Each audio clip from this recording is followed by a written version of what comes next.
નમસ્કાર મિત્રો, હવે આપણે ચૈત્ર માસ ચાલુ થઈ ગયો છે તો લીમડાના મોર પણ ખૂબ સરસ આવી ગયો છે। જુઓ આ લીમડો, એના લીમડાના પાક પર, લીમડાના ઝાડ પર લીમડો ખૂબ સરસ અત્યારે આવી ગયો છે, એનો મોર।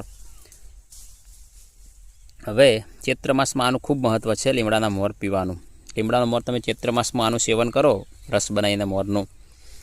આ મોર તમારે આવો જે મોર પાકી ગયો એ તોડી લેવાનો છે અને આનો રસ બનાવી મિક્સરમાં બનાવી અને અથવા પીસીને ખાંડણીયામાં બનાવીને તમે પીઓ તો આનાથી તમને 12 માસ તાવ નથી આવતો, શરદી નથી થતી, શરદીમાં રાહત મળે છે, ઉધરસ, કફ અને શરીરમાં તમામ પ્રકારની બીમારીઓમાં આનાથી રાહત મળતી હોય છે।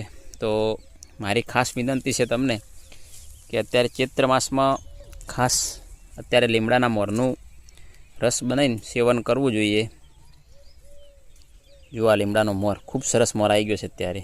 આપણે અત્યારે આ તાજો લીલો લીમડાનો મોર પીવો જોઈએ, જેથી કરી ભવિષ્યમાં આપણને કોઈ બીમારી ના થાય અને આપણું શરીર તંદુરસ્ત રહે।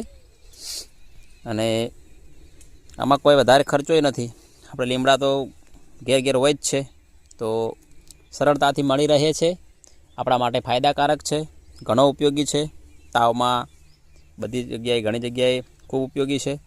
બાળકને પણ તમે આને પાઈ શકો છો અત્યારે, નાના બાળકો પણ પી શકે છે, મોટા પી શકે છે, નાના પી શકે છે, ખૂબ ઉપયોગી છે।